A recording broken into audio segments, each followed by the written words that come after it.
Bienvenue dans une première. Ce 27 mars, on se réveille avec la tête qui tourne, comme le titre L'Équipe au sujet de la défaite hier des Bleus face à l'Espagne. 1-0, un résultat qui fait perdre à la France la première place dans son groupe de qualification pour la Coupe du Monde. Mais ce sont aussi les chiffres du chômage qui font tourner la tête. Un chômage à la croissance durable, comme le rappelle Libération en une. Avec 3 187 700 demandeurs d'emploi en février, on frôle le triste record de 97.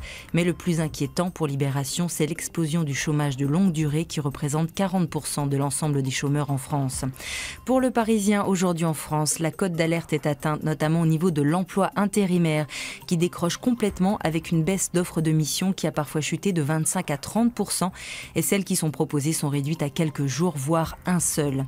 Sans surprise, le Figaro estime que le gouvernement est impuissant face à cette montée inexorable du chômage.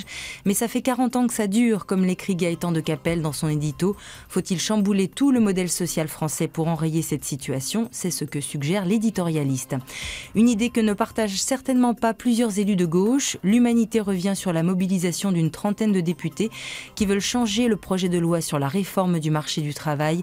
Ils le jugent trop laxiste en termes de flexibilité du travail.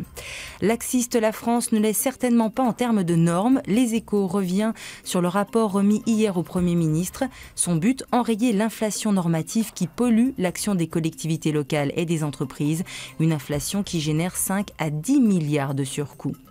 Enrayer la valse mania, c'est apparemment le nouvel objectif de l'UMP. Le Monde raconte la consigne donnée par Jean-François Copé à ses troupes, attaquer le bilan du ministre de l'Intérieur, jugé trop populaire par le président de l'UMP, qui a peur de le retrouver sur sa route dans les années à venir. Un raisonnement bien résumé par Xavier Gors. Ce type est bon, trop bon, il faut le dézinguer. Pas dézingué mais discrédité, c'est le cas pour le nouveau pape accusé d'avoir collaboré avec la dictature argentine de 1976 à 1983.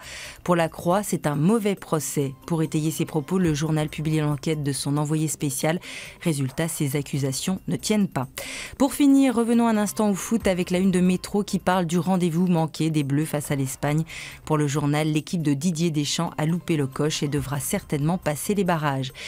Bilan de ce 27 mars, il faut booster l'emploi et les Bleus. Pour ça, on aimerait juste avoir à installer un gros réacteur, à l'image de celui qui va être monté sur l'A350, le nouveau gros porteur d'Airbus. Allez, aujourd'hui, on met le turbo. À demain.